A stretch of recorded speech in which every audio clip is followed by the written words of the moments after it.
Hello friends, कैसे हो आप लोग। तो फ्रेंड्स फिर से आपके सामने important question Haryana staff selection commission group D की जो बच्चे तैयारी कर रहे हैं या फिर जो हरियाणा मेंस की तैयारी कर रहे हैं फ्रेंड्स, ठीक है।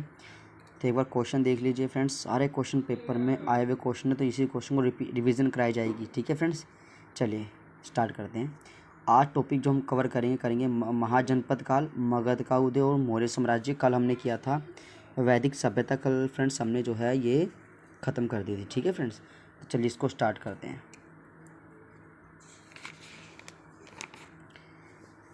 मत्स्य माँ जनपद की राजधानी का क्या नाम था? विराटनगर। मत्स्य माँ जनपद की राजधानी क्या नाम था फ्रेंड्स? विराटनगर, ठीक है। चलिए, मगध की राजधानी को राजगृह से किस शहर में स्थानांतरित किया गया था? तो ये रहेगा आपका पाटलिपुत्र में। मगध की राजधानी को किस शहर में स्थानांतरित किया गया था? पाटलिपुत्र में। मौर्य स्तंभ राजधानी, जिसे सिंह राजधानी भी कहा जाता है, कहाँ पाई जाती है? तो सारनाथ में पाई जाती है। कहाँ फ्रेंड्स? सारनाथ में। आगे देखिए, नालंदा विश्वविद्यालय का निर्माण किस समय में हुआ था?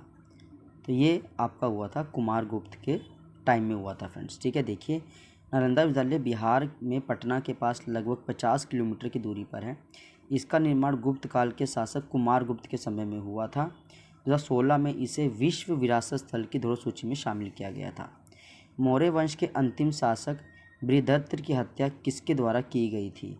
तो ये रहेगा, जो मौर्य वंश के जो अंतिम शासक थे बृहदत्त, इनकी हत्या पुष्यमित्र शुंग के द्वारा की गई थी। देखिए, बृहदत्त मौर्य वंश का अंतिम शासक था।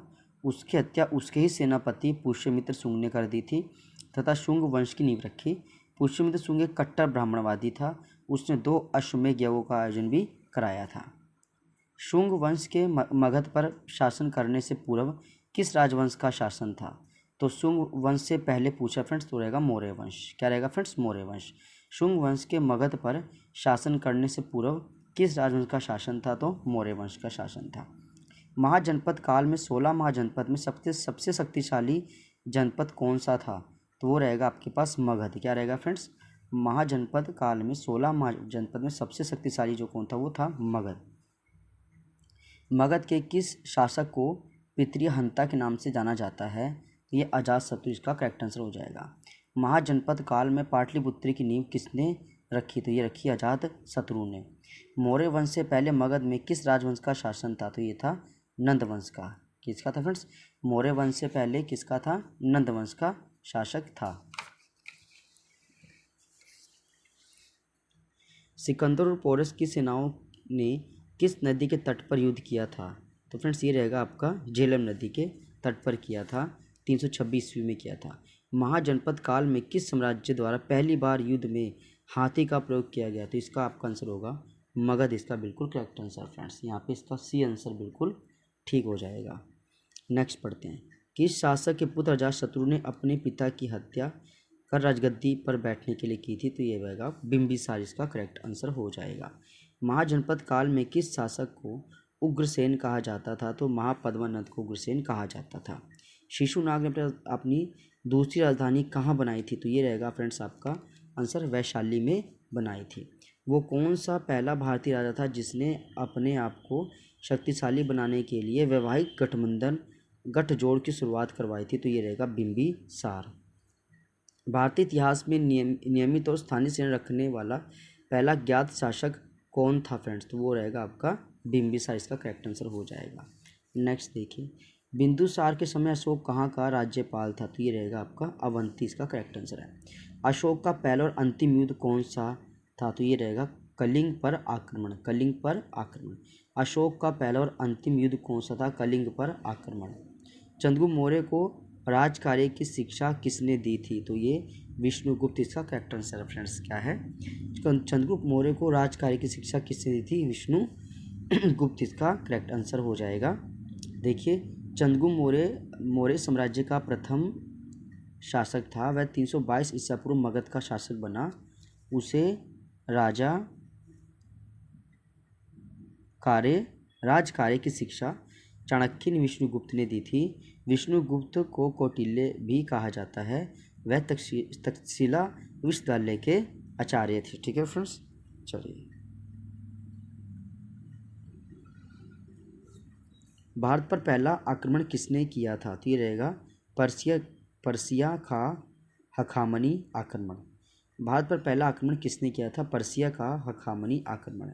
मगध की राजधानी राजगृह को किस किस के नाम से जाना जाता है? तो ये रहेगा आपका आंसर गिरिव्रज के नाम से जाना जाता है। हर्यक वंश के किस शासक को कुणिक कहा जाता है फ्रेंड्स? तो कुणिक किसको कहा जाता है? अजातशत्रु। किसको कहा जाता है फ्रेंड्स? अजातशत्रु। इसका करेक्ट आंसर हो जाएगा। थोड़ा पढ़ देखिए फ्रेंड्स, थोड़ा इसको एक्स्ट्रा पढ़ लीजिए। देखिए अजातशत्रु को कुणिक भी कहा जाता है। 493 ईस्वी पूर्व अजातशत्रु ने अपने पिता बिंदुसार की हत्या करके सिंहासन प्राप्त किया था। अजातशत्रु ने राज्य विस्तार के लिए युद्ध विजय को अपनाया। अजातशत्रु की हत्या भी उसके पुत्र उदयन ने ही की थी। किस कारण अशोक को भारतीय इतिहास का सबसे शासक माना जाता है? तो ये होता है धम्म के कारण, क्योंकि फ्रेंड्स जब 261 में अशोक ने एक युद्ध लड़ा था, जिस युद्ध में काफ़ी जो है लोगों की हत्या कर दी गई थी, तो इस युद्ध के कारण उनका बिल्कुल मन बदल गया कि भाई हिंसा करना पाप है। तो उन्होंने इस युद्ध के बाद कोई दूसरा युद्ध नहीं किया और धम्म की नीति अपना ली। धम्म मतलब ईश्वर के प्रति अपने आप को समर्पित कर दिया। चंद कैसे आप लोग? तो फ्रेंड्स फिर से एक नए टॉपिक के साथ आपके साथ आ चुके हैं। टॉपिक हमारे पास फ्रेंड्स रहेगा आज उत्तर मौर्य काल, गुप्त काल, गुप्तोत्तर काल, हर्षवर्धन काल। ठीक है, इससे पहले मैं कौन सा टॉपिक कंप्लीट किया पहले मैं को बता दूं आपको। हमने जो टॉपिक कंप्लीट किया फ्रेंड्स वो किया हमने बौद्ध धर्म और जैन धर्म। और फ्रेंड्स CET मेंस का पेपर हो चाहे आपका ग्रुप डी का पेपर हो, जो भी पेपर है, तो ये सारे इंपॉर्टेंट क्वेश्चन फ्रेंड्स सिर्फ कराए जा रहे हैं आपको। ठीक है, तो ये करा दिया, पिछली वीडियो जाके देख सकते हैं। अब यहाँ से क्वेश्चन स्टार्ट करते हैं। जूनागढ़ अभिलेख किस शासक ने जारी करवाया था? तो जूनागढ़ अभिलेख फ्रेंड्स यहाँ पे आएगा रुद्र दामन ने। किसने? रुद्र दामन। ये है क्या? देखिए फ्रेंड्स,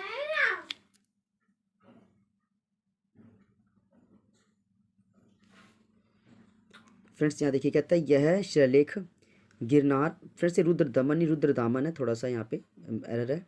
यह शिलालेख गिरनार पर्वत पर स्थित है जो जूनागढ़ के निकट है। ठीक है, निकट स्थित है। यह 130 से 150 ईस्वी के मध्य लिखा गया था। जूनागढ़ शिलाओं पर अशोक के 14 शिलालेख तथा स्कंदगुप्त के शिलालेख भी सम्मिलित हैं। रुद्र दामन का गिरनार शिलालेख उच्च कोटि के संस्कृत गद्य का स्वरूप प्रकट करता है, जिसमें सुबंधु, दंडी और बाण की गद्य शैली का पूर्ण रूप देखा जा सकता है। चलिए नेक्स्ट क्वेश्चन पढ़िए। अश्वघोष जो राजा डैश के दरबार में रहता था उसने बुद्ध चरित्र लिखी। तो फ्रेंड्स ये आएगा कनिष्क।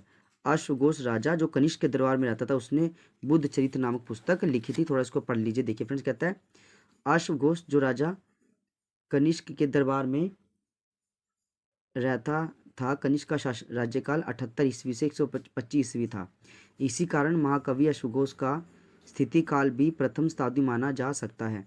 इसने बुद्ध चरित्र लिखी। महाकवि अश्वघोष सम्राट कनिष्क के राजगुरु एवं राजकवि भी थे। तो ये इसका करेक्ट आंसर हो जाएगा।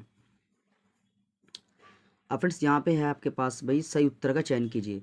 पुलकेशिन द्वितीय, पुष्यमित्र शुंग, शंकराचार्य और चंद्रबदई। ठीक है, देखिए सबसे पहले ये कहता है व्यवस्थित कीजिए। तो सबसे पहले पुष्यमित्र शुंग, ठीक है, इनका शासन। उसके बाद फिर पुलकेशिन द्वितीय, फिर शंकराचार्य और लास्ट में आपका रहेगा चंद बरदाई। ठीक है, थोड़ा सा उसका एडवांस पढ़ लीजिए। देखिए फ्रेंड्स कहता है पुष्यमित्र शुंग का शासनकाल है जी 185 से 149 ईसा पूर्व। शुंग वंश के संस्थापक थे। इससे पहले वे मौर्य साम्राज्य में सेनापति भी थे। ठीक है, 185 ईसा पूर्व में शुंग ने अंतिम मौर्य सम्राट वीरभद्र मौर्य के अहिंसक नीतियों के कारण उनका वध कर स्वयं को राजा घोषित किया था। अब एक है पुलकेशिन द्वितीय। ठीक है, तो इनका रहेगा 610 से 642। तो सबसे पहले पुष्यमित्र शुंग, फिर पुलकेशिन द्वितीय, फिर शंकराचार्य और फिर चंद्रबरदाई। तो देखिए एक चालुक्य वंश के राजा थे। शंकराचार्य कौन थे? ये एक महान दार्शनिक एवं धर्म प्रवर्तक थे। चंद्रबरदाई को हिंदी का पहला कवि और उनकी रचना पृथ्वीराज रासो को हिंदी की रचना होने का सम्मान प्राप्त है। पृथ्वीराज रासो हिंदी के सबसे बड़े काव्य ग्रंथ क्या फ्रेंड्स? पृथ्वीराज रासो हिंदी का सबसे बड़ा काव्य ग्रंथ है। पृथ्वीराज रासो, जिसको किसने लिखा है? चंद्रबदई ने। ठीक है, तो क्या इसका फ्रेंड्स इसके क्या बनेगा? इसका बनेगा सबसे पहले आपका पुष्यमित्र शुंग, फिर आपका पुलकेशिन द्वितीय, फिर शंकराचार्य और लास्ट में चंद्रबरदाई। अच्छा, कनिष्क किसका अनुसरण करते थे? तो ये रहेगा बौद्ध धर्म का। किसका फ्रेंड्स? कनिष्क बौद्ध धर्म का अनुसरण करते थे। देखिए, कनिष्क बौद्ध धर्म का अनुसरण करते थे। कनिष्क ने ही चौथी बौद्ध परिषद की संरक्षण की थी। कनिष्क ने ही चौथी बौद्ध परिषद की संरक्षण की थी। यह परिषद कश्मीर में हुई थी। कनिष्क प्रथम की स्वर्ण मुद्रा में गौतम बुद्ध को भी दिखाया गया है। हर्षवर्धन को किसने हराया था, मतलब किसने पराजित किया था? तो ये रहेगा पुलकेशिन द्वितीय ने।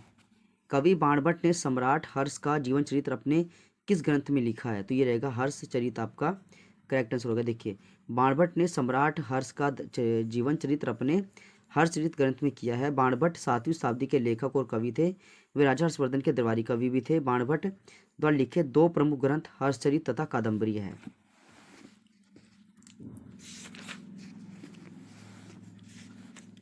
राजा हर्षवर्धन ने एक प्रसिद्ध नाटक डैश लिखा है। तो ये है नागानंदम। क्या है फ्रेंड्स? नागानंद। देखो, हर्षवर्धन एक प्रमुख नाटककार थे। उन्होंने नागानंद, रत्नावली, प्रियदर्शिका और संस्कृत साहित्य के प्रसिद्ध नाटक लिखे हैं। हर्षवर्धन स्वयं पंडित भी थे। वह वीणा बजाने में निपुण थे।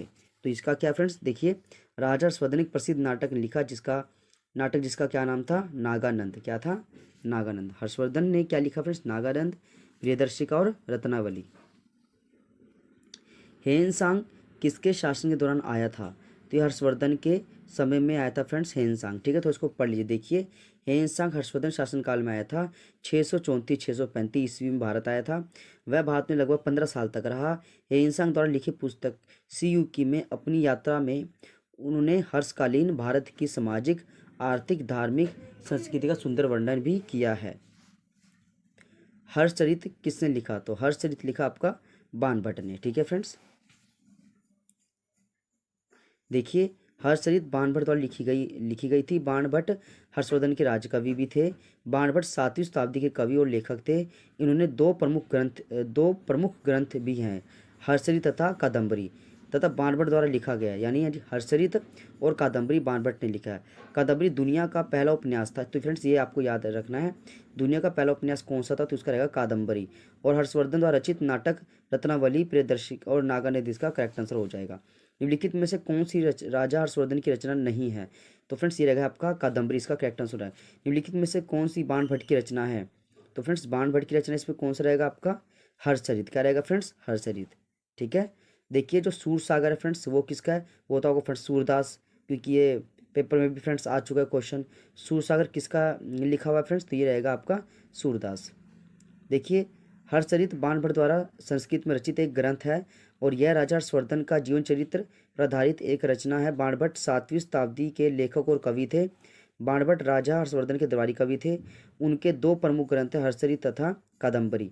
कादम्बरी विश्व का पहला उपन्यास था। चीनी यात्री हेनसांग ने थानेसर की यात्रा का दौरा किसके शासन के दौरान किया था? तो इसका रहेगा हर्षवर्धन। जो चीनी यात्री हेनसांग ने थानेसर का दौरा किस राजा के समय किया था? इसका रहेगा फ्रेंड्स आपका हर्षवर्धन। इसका तो फ्रेंड्स देखिए, ये क्वेश्चन फिर से वही रिपीट कर दिया। वही हर्षवर्धन हेनसांग हर्षवर्धन 634-635 ईस्वी में थानेसर में आया था। 15 साल तक भारत में रहा था। उस समय पुस्तक सीयूकी में जो है भारत के सामाजिक, आर्थिक, धार्मिक और का वर्णन भी किया है। नेक्स्ट क्वेश्चन देख लीजिए। राजा हर्षवर्धन ने कुरुक्षेत्र के पास थानेसर में अपनी राजधानी स्थापित की थी। तो ये कब की थी? 7वीं शताब्दी में। ठीक है फ्रेंड्स, तो ये आपका टॉपिक फ्रेंड्स खत्म हो जाता है। अब नया टॉपिक आपका फ्रेंड्स यहाँ पे स्टार्ट है, संगम युग और दक्षिण भारत के राज्य और उनके इंपॉर्टेंट क्वेश्चन। देखिए, पुर्तगाली यात्री नुनीज विजयनगर दरबार में कब पहुंचा? तो ये फ्रेंड्स आपका आएगा नुनीज 1535 ईस्वी में पहुंचा था फ्रेंड्स। ठीक है, कौन सी पूर्व चालुक्य वंश की राजधानी थी? तो इसका फ्रेंड्स आपका रहेगा बादामी। चालुक्य वंश की राजधानी कौन सी थी? बादामी। ठीक है, चलिए नेक्स्ट क्वेश्चन पढ़िए। चालुक्य का राजधानी शहर था क्या था फ्रेंड्स? तो वो रहेगा आपका बादामी। चालुक्य का राजधानी शहर क्या था? बादामी, इसका ये आंसर हो जाता है। विजयनगर शहर तथा साम्राज्य की नींव किसके द्वारा रखी गई थी? तो फ्रेंड्स ये आपका आएगा हरिहर राय तथा बुक्का। कि क्या फ्रेंड्स? विजयनगर शहर तथा साम्राज्य की नींव किसके द्वारा रखी गई थी? तो इसका करेक्ट आंसर है फ्रेंड्स हरिहर राय तथा बुक्का। थोड़ा फ्रेंड्स को थोड़ा सा एक्स्ट्रा पढ़ लीजिए। देखिए, कहता है हरिहर राय तथा उनके भाई बुक्का ने विजयनगर राज्य की नींव डाली थी। उन्होंने तुंगभद्रा नदी के दक्षिण तट पर स्थित क्या ये अणगोडी के सामने आमने सामने दो नगर बसाए थे, विजयनगर और विद्यानगर।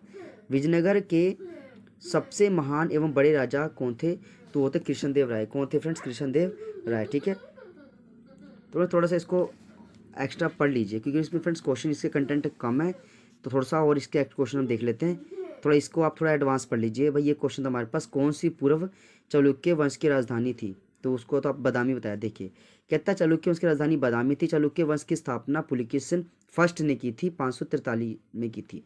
चालुक्य वंश की 3 शाखाएं थी। पहली बादामी के चालुक्य, इसे मूल शासक शाखा भी कहा जाता है।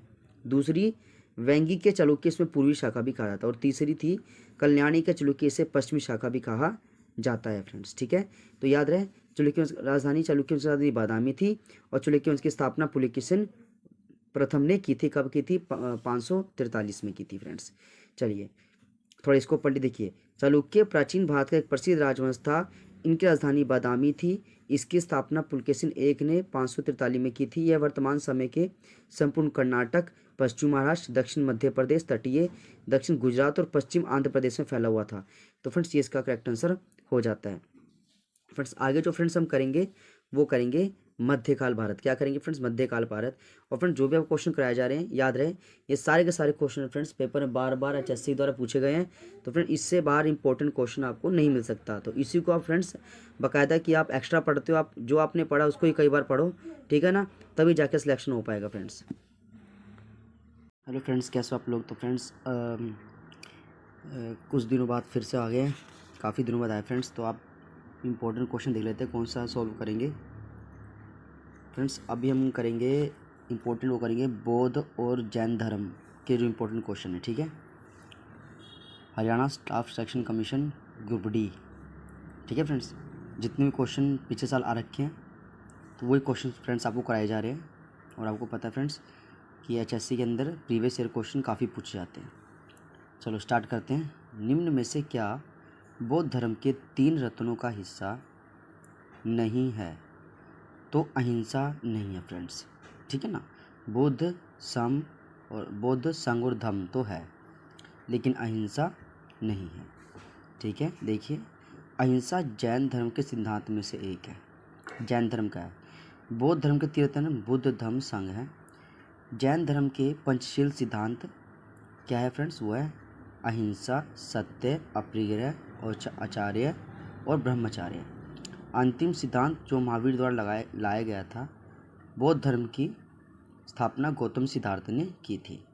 जैन धर्म की जो स्थापना है वो ऋषभवेद ने की थी।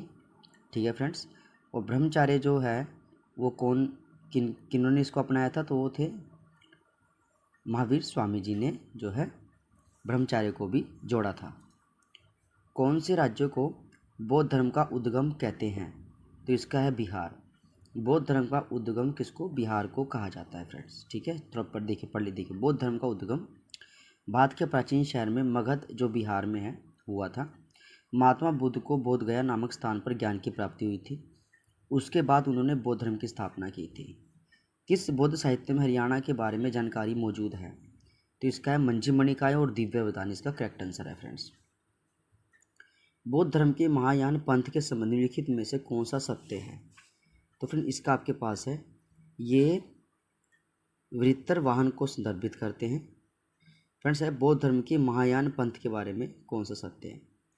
तो सभी सत्य है फ्रेंड्स। जैसे ये वृत्तर वाहन का संदर्भित करते हैं, बुद्ध की छवि की पूजा इस पंथ की एक महत्वपूर्ण परंपरा रही है। प्रारंभिक अनुयायी को न्यून वाहन कहा जाता था। ठीक है ना फ्रेंड्स, तो इसका करेक्ट आंसर क्या होगा? उपरोक्त सभी। बुद्ध ने अपना पहला धर्मोपदेश कहाँ पर दिया था? तो ये सारनाथ में दिया था। कहाँ दिया था फ्रेंड्स? सारनाथ में दिया था। नेक्स्ट क्वेश्चन देख लीजिए। महावीर स्वामी का जन्म स्थल का नाम क्या है? तो ये आपका है वैशाली। क्या आंसर रहेगा इसका? वैशाली। निम्न में से कौन सा बुद्ध के जीवन से संबंधित है? मगध। क्या इसका करेक्ट आंसर? मगध इसका करेक्ट आंसर है। प्राचीन भारत में बौद्ध द्वारा शिक्षा कहाँ दी जाती थी? तो इसका है मठों में। प्राचीन भारत में बौद्ध द्वारा शिक्षा कहाँ दी जाती थी? मठों में। धर्म चक्र परिवर्तन किसे कहा जाता है? तो ये है इसका भगवान बुद्ध द्वारा दिए गए पहले उपदेश को धर्म धर्मचक्र परिवर्तन कहा जाता है। निम्न में से कौन सा बौद्ध धर्म के त्रिरत्न का हिस्सा नहीं है? तो इसका आंसर है तप। कौन सा बौद्ध धर्म के त्रिरत्न का हिस्सा नहीं है? तप इसका करेक्ट आंसर होगा फ्रेंड्स। बौद्ध धर्म के ये तप। अजातशत्रु के शासनकाल में किस बौद्ध संगति का आयोजन हुआ था? तो अजातशत्रु में फ्रेंड्स किसका होगा? ये प्रथम बौद्ध संगति का जो है आयोजन हुआ था फ्रेंड्स। देखिए, अजातशत्रु के कार्यकाल में बौद्ध धर्म संगति 483 ईसा पूर्व राजगृह में आयोजित की गई थी। इसकी अध्यक्षता महाकश्यप ने की थी। इस बौद्ध संगति माता बुद्ध की शिक्षाओं को संकल्पित कर उन्हें सूक्त और विनय नाम से 2 पिटकों में विभक्त किया गया था। तृतीय बौद्ध संगति किस शासक के कार्यकाल में हुई थी? तो ये रहेगा आपका अशोक। तृतीय अशोक। कौन सी बौद्ध संगति पूर्वी और पश्चिमी बौद्ध भिक्षुओं के मतभेदों को दूर करने के लिए बुलाई गई थी? तो फ्रेंड्स ये रहेगा द्वितीय बौद्ध संगति, है ना। क्वेश्चन कहता है कौन सी बौद्ध संगति पूर्वी और पश्चिमी बौद्ध भिक्षुओं के मतभेदों को दूर करने के लिए बुलाई गई थी? तो द्वितीय बौद्ध संगति। देखिए, द्वितीय बौद्ध संगति 383 पूर्व वैशाली कालाशोक के कार्यकाल में की गई थी, जिसमें पूर्वी और पश्चिमी जो बौद्ध भिक्षुओं का मतभेद को दूर करने के लिए बुलाई गई थी। इसकी अध्यक्षता सबकामी ने की थी। इनमें एक संप्रदाय थेरावादी तथा दूसरा महासंघिक था। प्रथम का नेतृत्व महाकच्यान तथा दूसरे का महाकश्यप ने किया था। विभाषा शास्त्र टीका किस बौद्ध संगति में लिखी गई है? तो इसका आंसर आपका रहेगा डी यानी चतुर्थ इसका करेक्ट आंसर है फ्रेंड्स। इसका चतुर्थ इसका करेक्ट आंसर है। लुम्बिनी माता बुद्ध की जीवन की किस घटना से संबंधित है? तो ये रहेगा आपका जन्म से। गौतम बुद्ध ने कितने आर्य सत्य उपदेश दिए हैं? तो 20 का करेक्ट है 4। गौतम बुद्ध को सत्य के दर्शन कितने वर्ष की आयु में हुए थे? तो सत्य के दर्शन फ्रेंड्स कितने वर्ष की आयु में? 30 वर्ष की आयु में, जो इसका करेक्ट आंसर हो जाएगा।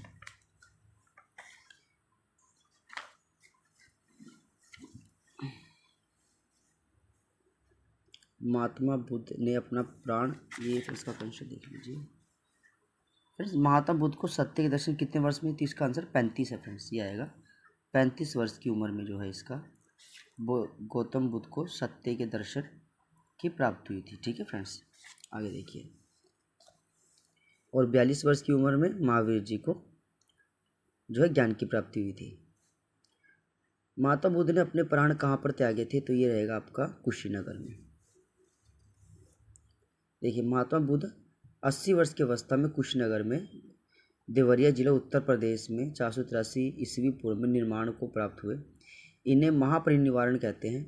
महात्मा बुद्ध की मृत्यु के बाद उनके अवशेषों को 8 भागों में बांटा गया तथा स्तूपों का निवारण उन्हें सुरक्षित रखा गया। स्तूपों का निवारण कर उन्हें सुरक्षित रखा गया।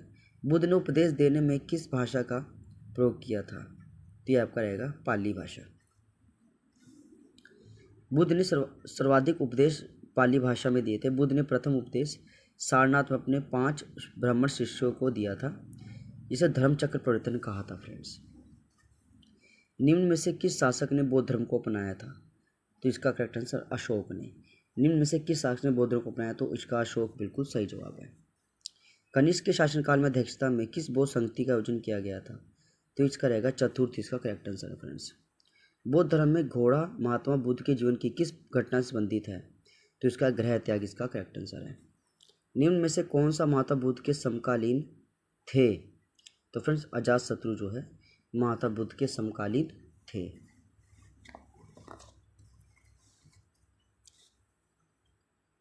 भगवान महावीर को ज्ञान प्राप्ति किस नदी के तट पर हुई?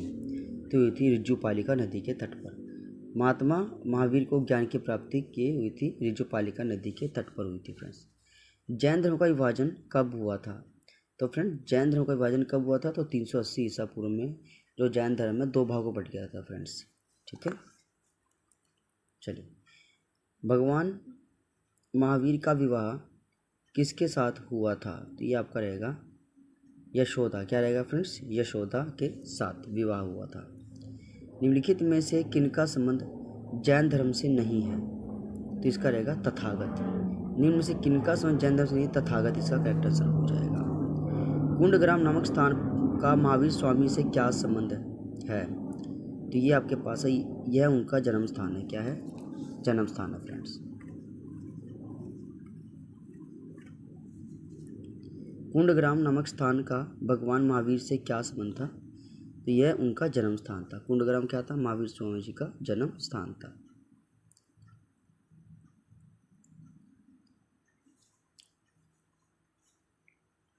भगवान महावीर ने किस आयु में घर को छोड़ दिया था, तो 30 वर्ष की आयु में घर का त्याग कर दिया था फ्रेंड्स, और उनको 12 साल लग गए थे सच को जानने में फ्रेंड्स।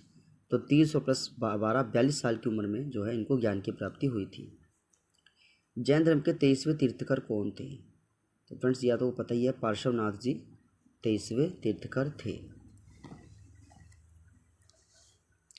जैन धर्म में मोक्ष प्राप्ति कितने साधन बताए हैं, तो इसका 3 करेक्ट है। जैन धर्म में मोक्ष प्राप्ति कितने साधन थे, तो 3 इसका आंसर करेक्ट है।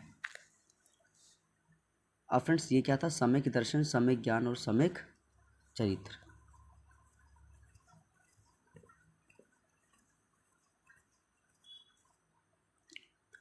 सम्यक दर्शन क्या था फ्रेंड्स? जैन तीर्थकों और उनके उपदेशों में विश्वास करना, ठीक है। सम्यक ज्ञान था, जैन धर्म उनके सिद्धांतों का ज्ञान होना चाहिए। चरित्र, जो कुछ जाना जा चुका है उसे करना, मतलब जो भी कुछ हम सीख चुके हैं उसे आम लोगों के जीवन में उतारना, ठीक है फ्रेंड्स। माता बुद्ध की मूर्ति का निर्माण किस शाखा के अंतर्गत हुआ था, तो माता बुद्ध की मूर्ति का जो निर्माण है वो होता महायान के, इसका करेक्ट आंसर रहेगा महायान। निम्न में से कौन सा नाम महावीर के नाम नहीं है, तो देखिए फ्रेंड्स तथागत जो है महावीर के नाम नहीं है, जबकि जिन, निर्गत और अहर्त ये तो माने जाएंगे, लेकिन तथागत इसका आंसर सही हो जाता है फ्रेंड्स। देखिए तथागत भगवान बुद्ध को कहते हैं फ्रेंड्स, तथागत किसको बोलते हैं? भगवान बुद्ध को कहते हैं। भगवान महावीर को कई नाम से जाना जाता है। निर्गत अर्थात बंधन, जिन का अर्थ होता है मतलब विजेता, अहर्त होता है योग्य, ठीक है। तो तथागत किसका नाम था? महात्मा बुद्ध का नाम था, ठीक है फ्रेंड्स। चलिए, प्रथम जैन संगति किसकी अध्यक्षता में हुई थी? क्वेश्चन है फ्रेंड्स, प्रथम जैन संगति किसकी अध्यक्षता में हुई थी, तो इसका आएगा स्थूलभद्र। क्या आंसर है? स्थूलभद्र 512।